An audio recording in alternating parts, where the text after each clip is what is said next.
আজকে আমরা সরল সুদ কষার দ্বিতীয় ক্লাসের পড়াশুনোর মধ্যে আমরা আসতে চলেছি। আমরা ব্যাংক থেকে যে পরিমাণ টাকা ধার নিই সেটাকেই আসল বা প্রিন্সিপাল বলে। আমরা আসল পি টাকা সাধারণত পি চিহ্ন দ্বারা চিহ্নিত করা। সুদের হার বছরে যদি 100 টাকার উপরে 8 টাকা সুদ দিতে হয় সেটাই সুদের হার 8% বলা হয়। সময় সাধারণত টি বছরের জন্য। মোট সুদের ফর্মুলা আমরা কি জানি, P/T/100 টাকা। এবার ঠিক টি বছর পরে সুদে আসলে যে পরিমাণ টাকাটা ব্যাংকে ফিরিয়ে দিতে হয় সেইটাকেই বলা হয় সুদে আসলে বা স্ববৃদ্ধি মূল। সেটা কি আসল প্লাস মোট সুদ, তাহলে P+I টাকা। উৎপল বাবু তার জমি চাষের জন্য সমবায় ব্যাংক থেকে বার্ষিক 6% সরল সুদের হারে 3,200 টাকা 2 বছরের জন্য ধার নিলেন। 2 বছর পরে সুদে আসলে তাকে কত টাকা শোধ করতে হবে? তিনি 3,000 আসল 3,200 টাকা তিনি ধার করেছেন। সরল সুদের হার কত বলা আছে? 6%। সময় টি সময় কত বছরের জন্য নিয়েছেন? তিনি 2 বছরের জন্য নিয়েছেন। তাহলে আমরা জানি মোট সুদ সমান PTR/100 এত টাকা। তাহলে এই ফর্মুলায় আমরা যদি বসিয়ে দেই R6 টাইম 2 ইয়ার্স 100, তাহলে হলো 6 দিয়ে 12 এত টাকা। তাহলে 12 2 24 4 2 3 12 36 2 38 3,384 টাকা। তাহলে সুদে আসলে সুদ প্লাস আসল, তাহলে 3,200 টাকা প্লাস 384 টাকা ইকুয়াল টু কত হলো? এত টাকা। তাহলে 3,584 টাকা। তাহলে উত্তর লিখতে হবে উৎপল বাবু 2 বছর পরে সুদে আসলে মোট 3,584 টাকা। আমরা পরবর্তী অঙ্ক দেখে নেব।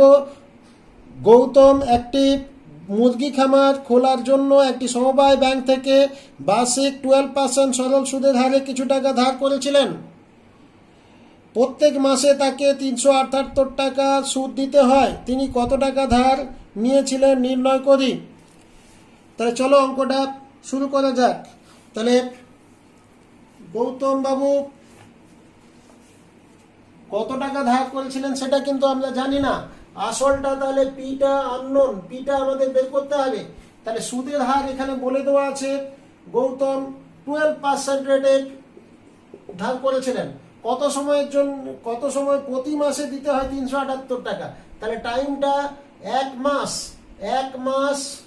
তাহলে সেটাকে আমরা সাধারণত 12 দিয়ে ভাগ করলে বছরে পরিণত করে নেবো সাধারণত।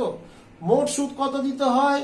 দেখো প্রতি মাসে 378 টাকা সুদ দিতে হয়। এখানে আমাদের আসলটাই নির্ণয় করতে হবে। তাহলে আমরা কি জানি ফর্মুলা? মোট সুদ I/PRT/100। মোট সুদ আমাদের জানা আছে 378। প্রিন্সিপালটা আমরা জানি না। রেট অফ ইন্টারেস্ট 12%, সময় 1/12 বছর বাই 100। এখানে 12 কাটলো, তাহলে দেখো 37800 ক্রস মাল্টিপ্লাই করলে equal to P, cross multiply করলে তাহলে আসলটা বেরিয়ে গেল 37,800 টাকা। তাহলে উত্তর আমরা লিখতেই পারি তিনি 37,800 টাকা তিনি। তোমরা পরবর্তী অঙ্ক বোর্ডে দেখো। মান্নান মিয়া কিছু টাকা ধার করার 6 বছর পর দেখলেন দেয় সরল সুদের পরিমাণ আসলে 3/8 অংশ হয়ে গেছে। বার্ষিক শতকরা সরল সুদের হার কত ছিল নির্ণয় করি। এখানে দেখো তিনি কত টাকা ধার করেছিলেন আমাদের সম্পূর্ণ অজানা। তাই আমরা ধরলাম আসল X টাকা। তিনি মান্নান মিয়া ব্যাংক থেকে X টাকা ধার করেছিল, সেটা সম্পূর্ণ অজানা। তাই আমরা ধরে নিলাম তিনি X টাকা ধার করেছিল, অর্থাৎ আসলটা X টাকা, আসল P এর পরিমাণটা X টাকা। মোট সুদ তাহলে কি হবে? X এর 3/8 অংশ, তাহলে X × 3/8 দ্যাট ইজ 3X/8। এটা মোট সুদের পরিমাণ। আসলের 3/8 অংশ হয়ে গেছে মোট সুদের পরিমাণ। তাহলে সময় কত দিন? সময় কি বলেছে? সময় 6 বছর পর, তাহলে 6 বছর। তাহলে আমরা দেখো কি ফর্মুলা জানি, আমরা জানি যে আই ইকুয়াল টু মোট সুদ I equal to PRT by 100। এখানে আই এর পরিমাণ মোট সুদ 3x/8 হয়ে গেছে, আর আসলটা এক্স, সুদের হার আমরা বের করতে চাইছি, 8টাই আননোন আর টাইমটা 6 ইয়ার বাই 100। 3 2 যা 6, 4 2 যা 8, 4 25। দেখো এটা ক্রস মাল্টিপ্লাই করলে কি পাও, দেখো 25 বা এদিকটা 4 আর ইকুয়াল টু 25, তাহলে 8টা কত হবে 25/4, দ্যাট ইজ 6 পূর্ণ 1/4। তাহলে আমরা উত্তর লিখতে পারি অতএব নির্ণেয় সুদের হার 6 পূর্ণ 1/4%। তাহলে এখানে দেখো এখানে পার্সেন্ট সিম্বলটা দেওয়া। আমরা পরবর্তী অঙ্ক দেখে নেব। কোন মূলধন একই বার্ষিক শতকরা সুদের হারে 7 বছরে সুদে আসলে 7,100 টাকা এবং 4 বছরে সুদে আসলে 6,200 টাকা হলে মূলধন ও বার্ষিক শতকরা সুদের হার নির্ণয় করি। তাহলে এখন দেখো 7 বছরে, এখানে অঙ্কের মধ্যে কি বলছে, 7 বছরে সুদে আসলে 7,100 টাকা হয়েছে। তাহলে এই যে 7,100 টাকার মধ্যে 7 বছরে, তাহলে আমরা কি লিখতে পারি, তাহলে আমরা লিখতে পারি 7 বছরের সুদ যোগ আসল কত, 7,100 টাকা। তাহলে 7 বছরের সুদ আছে আর আসল আছে, সুদে আসলে কত হয়েছে 7,100 টাকা। তারপরে কি বলছে, 4 বছরের সুদ যোগ আসল, 4 বছরের সুদ যোগ আসল মিলে কত 6,200 টাকা বলা আছে। তাহলে এখন দেখো আমরা যদি এটা থেকে বিয়োগ দিয়ে দিই, যে 7 বছরের সুদ থেকে 4 বছরের সুদ বিয়োগ দিয়ে দেব, আবার আগের লাইন থেকে এটা আসল থেকে আসল বিয়োগ করলে আসলটা বাদ চলে গেল, এখানেও বিয়োগ করব। তাহলে বিয়োগ করলে দেখো 7 বছরের সুদ থেকে 4 বছরের সুদ বিয়োগ দিলে কি হবে, 3 বছরের সুদ। 3 বছরের সুদ কত হবে না, এটা বিয়োগ করলে 900 টাকা, 900 টাকা। তাহলে 3 বছরের সুদ যদি 900 টাকা হয়, 1 বছরের সুদ কত হবে 900/3, তাহলে এত টাকা। তাহলে দেখো এখানে, তাহলে আমরা যদি 7 বছরের সুদ যদি বের করতে চাই, তাহলে কি হবে 900 গুণ 7/3, এটা 300, তাহলে কত হলো 2100 টাকা। 2100 টাকা তাহলে সুদ কত, 7 বছরের সুদ হলো 2,100 টাকা। তাহলে 7 বছরের সুদ আসলে কত হয়েছে 7,100 টাকা। 7 বছরের সুদ যোগ আসল 7,100 টাকা, আর 7 বছরের সুদ বের করলাম 2,100 টাকা। তাহলে অতএব আসল কি পাবো, সুদ আসল থেকে আমরা যদি সুদের পরিমাণটা বাদ দিয়ে দিই, তাহলে কত হবে, এটা 5,000 টাকা। তাহলে আমরা আসলটা বের করে ফেলতে পারলাম 5,000 টাকা। এবার আমরা কি জানি, I equal to PRT by 100। তাহলে আমরা বুঝে গেলাম আসলটা বেরিয়ে গেছে 5,000 টাকা, 7 বছরের সুদ 2100 টাকা। তাহলে আমরা জানি যে I equal to PRT by 100। এবারে একটা সমীকরণ গঠন করতে পারি যে মোট সুদের পরিমাণ 2,100 টাকা, আসলটা বেরিয়ে গেছিল 5,000 টাকা, 8টা আমাদের বের করতে হবে সুদের হারটা, টাইমটা কি, এটা কিন্তু 7 বছরে 2100 টাকা সুদ হয়েছে বাই 100 টাকা। তাহলে এখন দেখো এটা আমরা দুটো শূন্য যদি কাটি এবং 7 50 দিয়ে কি কাটবে, একটা শূন্য কাটলো, তাহলে এটা 42, তাহলে 7 6 7, তাহলে আমরা কি পেয়ে গেলাম 6 ইকুয়াল টু আর। তাহলে আর এর ভ্যালু পেয়ে গেলাম, আরটাই হচ্ছে রেট অফ ইন্টারেস্ট। তাহলে দেখো নির্ণেয় মূলধন আমরা উত্তর কি লিখতে পারি, নির্ণেয় মূলধন 5,000 টাকা, আর বার্ষিক সরল সুদের হার কি 6%। নিশ্চয়ই অঙ্কটা সহজভাবে তোমরা বুঝতে। আমরা আরো একখানা অঙ্ক আমরা করব। রথিন বাবু তার 2 মেয়ের প্রত্যেকের জন্য ব্যাংকে এমনভাবে টাকা জমা রাখেন যাতে প্রত্যেক মেয়ের বয়স যখন 18 বছর বয়স হবে তখন প্রত্যেক মেয়ে 1,20,000 টাকা করে পাবেন। ব্যাংকের বার্ষিক সরল সুদের হার 10% এবং মেয়েদের বর্তমান বয়স যথাক্রমে 13 বছর এবং 8 বছর। তিনি প্রত্যেক মেয়ের জন্য ব্যাংকে কত টাকা জমা রেখেছিলেন? এক্ষেত্রে দুজন মেয়ে, বড় মেয়ে আর ছোট মেয়ে, আমরা প্রথম মেয়ে বড় মেয়ের ক্ষেত্রটা আমরা বের করে নেব। দেখো ধরলাম বড় মেয়ের ক্ষেত্রে তোমরা হেডিং দিয়ে করবে সুবিধা হবে। বড় মেয়ের ক্ষেত্রে ধরলাম রথিনবাবু বড় মেয়ের নামে X টাকা জমা রেখেছিলেন, তাহলে বড় মেয়ের আসলটা কত হবে? অবশ্যই X টাকা। সময় সে কত পাবে? বড় মেয়ের বয়স 13 বছর, 18 বছর হতে কত বাকি আছে? 18 মাইনাস 13, তাহলে এত বছর, তার মানে 5 বছর তার হাতে সময়। 5 বছরের মধ্যে সুদে আসলে বড় মেয়েকে পেতে হবে 1,20,000 টাকা। সুদের হার 10% বলে দিয়েছে। দেখো সুদের হার তোমাদের 10%ই বলে দেওয়া হয়েছে। তাহলে মোট সুদ কি হবে? তাহলে মোট সুদ I ইকুয়াল টু, তোমরা কি ফর্মুলা জানো? P/100। তাহলে এখানে P কত? X আর 10% টাইম 5 ইয়ার্স, তাহলে বাই 100, 5 দিয়ে 10, তাহলে X/2 টাকা। তাহলে এখন দেখো মোট সুদ, তাহলে X টাকা যদি তার নামে জমা হয়, আসল হয়, তাহলে সুদ পাচ্ছি X/2 টাকা। তাহলে দুটো মিলে তাকে 1,20,000 হতে হবে। অতএব প্রশংসায় আমরা কি লিখতে পারি? X প্লাস X/2 1,20,000 টাকা। তাহলে এখন দেখো এখানে লসাগু করো, এটা X প্লাস X/2 3X/2 টাকা। 3X/2 টাকা ইকুয়াল টু 1,20,000। এখন দেখো 3 40 120, তাহলে এবার গুণ করে দাও, তাহলে X ইকুয়াল টু 80,000 টাকা। তাহলে এখন দেখো, তাহলে বড় মেয়ের নামে তিনি 80,000 টাকা জমা রাখবেন। একই রকম ভাবে ছোট মেয়ের নামে, তাহলে ছোট আমি ধরে নিতে পারি এখানে ছোট মেয়ের নামে, ছোট মেয়ের ক্ষেত্রে হেডিং দেবো আমরা, ধরিলাম রথিনবাবু ছোট মেয়ের নামে Y টাকা জমা করেছিলেন। তাহলে ছোট মেয়ের ক্ষেত্রে আসল কত হয়ে যাবে? Y টাকা। তার বয়স কত দেওয়া আছে? তার বয়স দেওয়া আছে তোমার 8 বছর।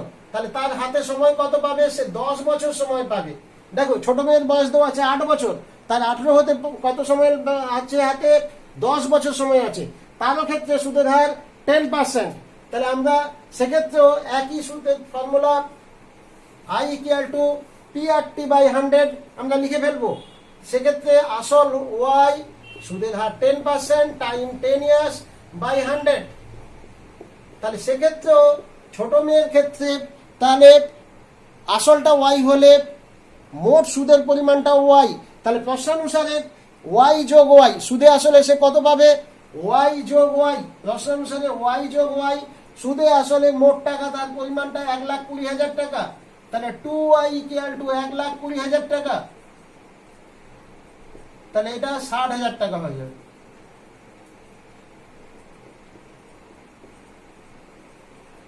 তাহলে তোমরা খুব সহজেই উত্তর লিখতে পারো। রথিনবাবু বড় মেয়ের নামে 80,000 টাকা ও ছোট মেয়ের নামে 60,000 টাকা। আমরা পরবর্তী আবার একটা অঙ্ক দেখে নেব। রেখা দিদি তার সঞ্চিত অর্থের 10,000 টাকা দুটি আলাদা ব্যাংকে ভাগ করে একই সময়ে জমা দিলেন। একটি ব্যাংকের বার্ষিক সরল সুদের হার 6%, অন্য ব্যাংকটির বার্ষিক সরল সুদের হার 7%। 2 বছর পর তিনি যদি সুদ বাবদ মোট 1280 টাকা পান, তাহলে তিনি কোন ব্যাংকে কত টাকা জমা দিয়েছিলেন হিসাব করে। রেখা দিদি দুটো ব্যাংক মিলিয়ে মোট 10,000 টাকা জমা দিয়েছিলেন। আমরা জানি না কোন ব্যাংকে কত টাকা জমা দিয়েছিলেন। এখন আমরা ধরে নিতে পারি যে রেখা দিদি প্রথম ব্যাংকে X টাকা জমা করেছিলেন। তাহলে প্রথম ব্যাংকের আসল কত হবে? প্রথম ব্যাংক, দ্বিতীয় ব্যাংক আমরা হেডিং দিয়ে দিয়েছি। তাহলে প্রথম ব্যাংকের আসল যদি X টাকা হয়, দ্বিতীয় ব্যাংকে তাহলে 10,000 থেকে বাকি টাকাটা 10,000 থেকে, তাহলে 10,000 মাইনাস X টাকা হবে, দুটো মিলে 10,000 টাকা। তাহলে প্রথম ব্যাংকে আমরা ধরে নিয়েছি রেখা দিদি তিনি প্রথম ব্যাংকে X টাকা জমা করেছেন। তাহলে প্রথম ব্যাংকের আসল X টাকা, দ্বিতীয় ব্যাংকের বাকি টাকা 10,000 থেকে X মাইনাস করো। এবার দেখে নাও, প্রথম ব্যাংকের সুদের হার 6%, দ্বিতীয় ব্যাংকের সুদের হার 7%। দুটো ক্ষেত্রেই 2 বছর সময় টাকাগুলো খেটেছে। এবার দেখো আমরা কি জানি? I equal to P/100, P/100। এটা প্রথম ব্যাংকের সুদের পরিমাণ। দ্বিতীয় ব্যাংকের সুদের পরিমাণ আসলটা কত দেখে নাও, 10,000 মাইনাস X টাকা, আর সুদের হার 7, সময় 2/100। আমরা এটা PRT/100 সূত্র থেকে পাই। তাহলে আমরা প্রশ্নানুসারে কি লিখতে পারি? প্রশ্নানুসারে দুটো ব্যাংক মিলিয়ে দেখো তিনি পেয়েছেন 1280 টাকা মোট সুদ হিসেবে পেয়েছেন। তাহলে প্রশ্নানুসারে আমরা কি লিখতে পারি? I1 প্লাস I2 মিলে 1280 টাকা।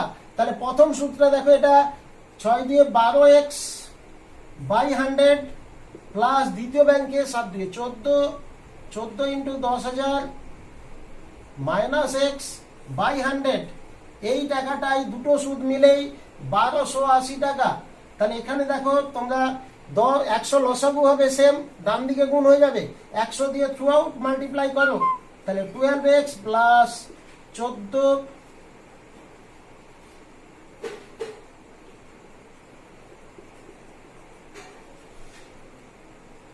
তাহলে এখন দেখো 12 থেকে 14x বিয়োগ করলে মাইনাস 2x, 1,40,000 বিয়োগ করলে মাইনাস দেখো 12,000। তাহলে মাইনাস মাইনাস কাটলো, 6 দিয়ে 12, 6,000। তাহলে এখান থেকে দেখো x এর ভ্যালু কত পেয়ে গেলে? 6,000 টাকা। তাহলে রেখা দিদি অ্যাকচুয়ালি প্রথম ব্যাংকে 6,000 টাকা জমা দিয়েছিল। তাহলে 10,000 থেকে 6,000 বিয়োগ দিয়ে দাও তোমরা। তাহলে দ্বিতীয় ব্যাংকে 10,000 থেকে 6,000 বাদ দিলে 4,000 টাকা। তাহলে উত্তর খুব সহজেই তোমরা লিখতে পারো, রেখা দিদি প্রথম ব্যাংকে জমা দিয়েছিলেন 6,000 টাকা ও দ্বিতীয় ব্যাংকে 10,000 থেকে 6,000 বিয়োগ করলে 4,000 টাকা জমা দিয়েছিলেন। আমরা পরবর্তী অঙ্ক শুরু করছি। একই সময়ে অমল রায় ব্যাংকে এবং পশুপতি ঘোষ পোস্ট অফিসে 2,000 টাকা করে জমা রাখেন। 3 বছর পর তারা সুদ সহ যথাক্রমে 2,360 টাকা ও 2,480 টাকা ফেরত পান। ব্যাংক ও পোস্ট অফিসের বার্ষিক শতকরা সুদের হারের অনুপাত কত হবে নির্ণয় করো। এখন দেখো দুজনেই, অমল রায় পশুপতি ঘোষ দুজনেই 2,000 টাকা করে ব্যাংকে জমা দিয়েছিল। 3 বছর পর অমল রায় পেয়েছে 2,360 টাকা, সুদে আসলে 2,360 টাকা। তাহলে মোট সুদ কত হবে? 2,000 এখান থেকে বাদ দিলে দেখো মোট সুদ পাবো 360 টাকা পাবে। কেন? 2,000 টাকা বিয়োগ করলে 360 টাকা সুদ পাবে। পশুপতি ঘোষ সুদে আসলে কত পেয়েছে? দেখো 2,480 টাকা। তাহলে খুব পরিষ্কার, এখান থেকে 2,000 আসল বাদ গেলে 480 টাকা তিনি সুদ হিসেবে পাবেন। প্রত্যেকেই 3 বছরের জন্য জমা রেখেছিলেন। তাহলে এখন দেখো আমরা কি জানি? আমরা জানি যে I1 সুদটা PRT/100। এখানে কত সুদ পেয়েছেন অমল রায়? 360 টাকা। তাহলে আমরা একটা সমীকরণ গঠন করতেই পারি। আসলটা 2,000 টাকা ছিল, R1টা পশুপতি ঘোষের অমল রায়ের সুদের হার, টাইমটা 3 years বাই 100। তাহলে দুটো শূন্য কাটলাম, এটা 2,000 টাকা, একটা শূন্য, 18 2 যা 36, 3 6 18। তাহলে দেখো এখানে 6 = R1, R1 এর মান আমরা পেয়ে গেলাম। একই রকম ভাবে পশুপতি ঘোষের ক্ষেত্রেও দেখো 2,000 টাকা তিনি জমা দিয়েছিলেন, পেয়েছেন কত সুদে আসলে? 2,480 টাকা। তাহলে আমরা খুব সহজেই তাহলে আমরা 480 টাকা তিনি সুদ হিসেবে পেয়েছেন। তাহলে আমরা সমীকরণের ক্ষেত্রে 480 টাকা = 2,000 টাকা ইন্টু তার সুদের হার, টাইমটা একই 3 বছর। তাহলে দুটো শূন্য আমরা কাটতে পারি, 0 24 2 48, 3 8 24। তাহলে 8 = R2, R1 R2 মান পেয়ে গেলাম। তাহলে এবার দেখো ও সুদের হারের অনুপাত চেয়েছে। তাহলে R1/R2 কত হবে? 6/8। কাটাকুটি করো, দেখো 3/4। তাহলে আমরা খুব সহজেই বের করতে পারলাম সুদের হারের অনুপাত 3:4। তোমাদের দুটো ক্লাসে সরল সুদ কষার উপরে যে অঙ্কগুলো করালাম সেই অঙ্কগুলো বারে বারে প্র্যাকটিস করো। এছাড়াও বোর্ডের বইয়ের যে অঙ্কগুলো আরও আছে সেগুলো তোমরা সলভ করে ফেলো। তোমাদের আজকের মতো তোমাদের সবাইকে অনেক শুভেচ্ছা জানিয়ে ক্লাসটা শেষ করছি।